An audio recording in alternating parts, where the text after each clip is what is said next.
Hello guys, welcome back to my channel. চলে এসছে আবার একটা নতুন ভিডিও নিয়ে। আর এই ভিডিওটা হচ্ছে আমার দিদি ঘর পুজোর দিন আমরা সবাই ওই বাড়িতে নেমন্তন্ন ছিলাম। আর সারাদিন অত সময় পাইনি যাওয়ার। বৌদি দিদিরা সবাই গেছিলো, আমি ভাই দাদা সবাই সন্ধ্যাবেলা গেছে। আমার দিদিদেরকে প্রসাদ দিয়ে সারাদিন প্রসাদ দিয়ে বেঁচে ক্লান্ত হয়ে গেছে। আর এটা হচ্ছে আমার দিদিদের ঘর। এটা লক্ষ্মী পুজো, যেহেতু লক্ষ্মীনারায়ণ পুজো করতে হয় ঘর পুজোতে, সেই ক্ষেত্রে পুজোটাও করেছিল। আর আমরা সবাই সন্ধ্যেবেলার দিয়ে গেছিলাম, মারা সবাই গিয়েছিল, বর্মা দিদিরা। আর আমি ভাই দাদা এরা সব সন্ধ্যাবেলার দিয়ে গেছিলাম। আর ওরা সবাই প্রসাদ দিচ্ছিলো, মামিরা এসেছিলো প্রসাদ খেতে। এইদিকে আড্ডাও মারছিলাম আর ঘরটাও দেখাচ্ছিলাম।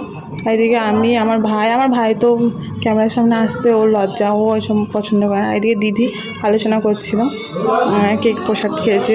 আর ওদিকে টানছে দিদিকে বুঝকে। আর এদিকে আমার ভাই, ও কোনো ভিডিও আসতে চায় না। আর বৌদি এদিকে শোনো ভিডিও করছে, আর দিদি ননদের ছেলে, এদিকে বৌদি বসে আছে আর শোনো ভিডিও করছে, বৌদি চলে যায়।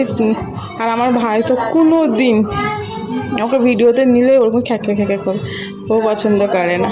সবাই আসি।